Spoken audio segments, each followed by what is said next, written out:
উনি যেহেতু ফেরত ময়দানে একটা প্রোগ্রাম ছিল, উনি আমাদের সঙ্গে কমিটমেন্ট করেছিলেন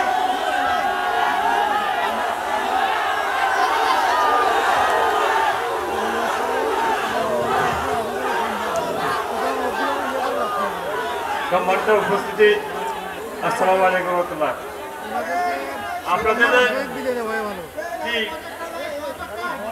মাহফুজ ভাই হুজুরকে বুঝলেন, হুজুরের এখান থেকে আমরা অনেকটুকু বিশৃঙ্খলা আপনার চলে গেছে শুধু ওরা দেখার জন্য। একটু দেন, জনসমুক্ত হুজুর একটু কথা বলি।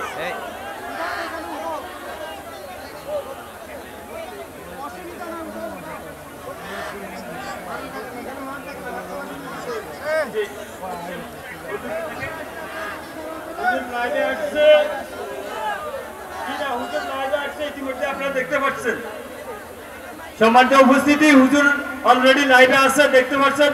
ওনার মুখ থেকে কিছু কথা শুনেন, আপনাদেরকে শোনার জন্য অনুরোধ করছি।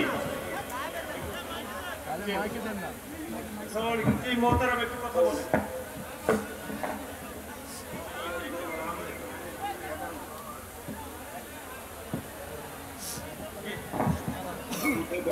কথা বলতে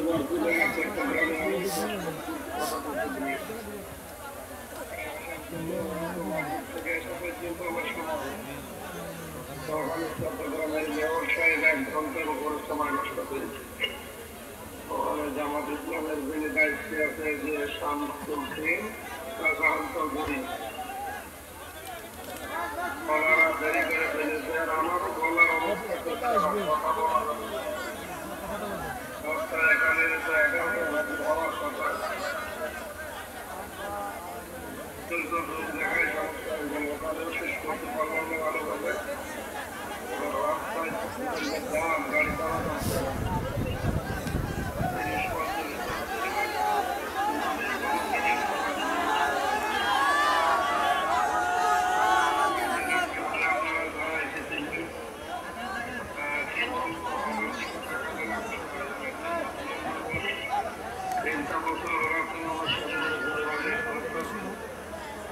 আমি তো পাহাড়ি না, আমি তো করে যাওয়া মানা করি যে হয় না। একদিনও আমি একটা করে দিব, সামনে বছরে 2টা করে।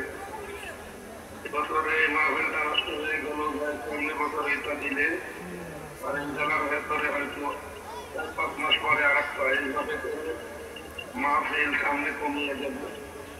সামনে আবার দেখা হবে যদি তো জায়গায় আগামীকালও তো মাহফিল শ্রেণী শহরে আছে। তখন আজকের যে অবস্থা ওখানে গেলে কথা বলতে পারতাম না, কারণ আমার গলা ভালো না, শরীরে ভালো না, আমার বিশ্রাম দরকার, ঘুম দরকার। কোথায় গলা কাটতে ভেঙে গেছে, এখনো আমার গলা অবস্থা না।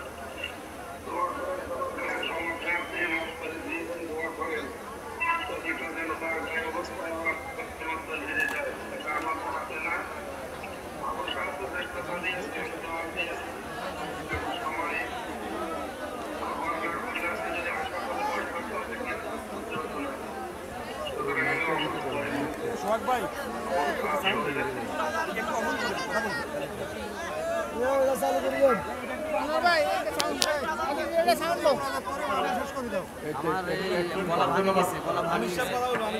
উপস্থিতি, আসলে যে বিষয়টা হচ্ছে আমরা আপনাদের কারোর সাথে ধোঁকাবাজি করার জন্য এখানে বসি নাই। এই মঞ্চ গত 2016 সাল থেকে মুফতি আমির হামজা সাহেব ধারাবাহিকভাবে আলোচনা করতেছেন।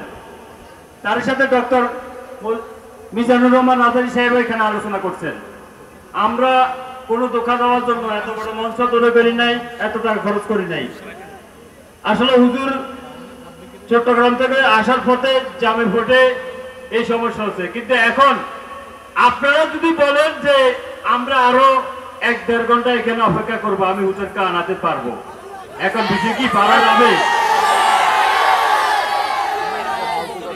কিন্তু সেই ক্ষেত্রে আমাদের যেহেতু প্রধান আলোচক এখানে মাহমুদুল হাসান সাহেব আছেন, ওনার 2 ঘন্টা আলোচনা করে বলছেন উনি কিন্তু ক্লান্ত,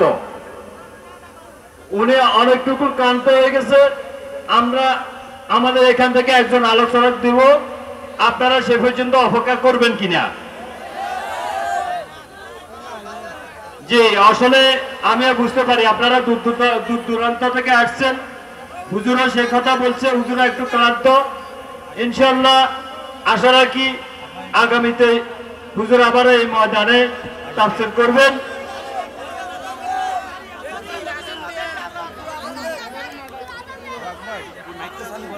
তো আসলে আমরা আপনাদেরকে কষ্ট দিচ্ছি, এই জন্য আন্তরিকভাবে দুঃখিত।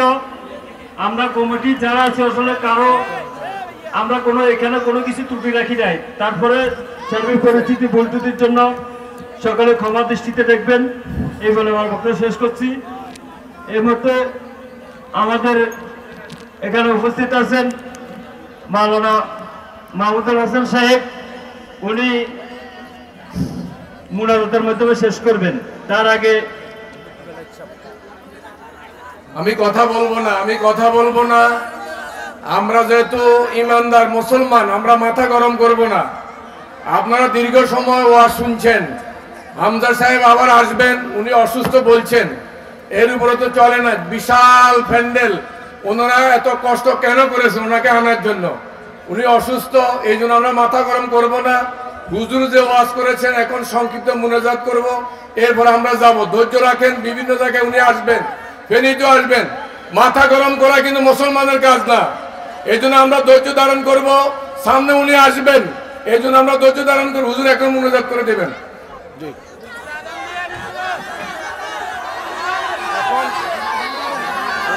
এখন অনেক রাত, গভীর রাত মানুষের, এখন আজান দেওয়ার প্রয়োজন নেই। মুনাজাত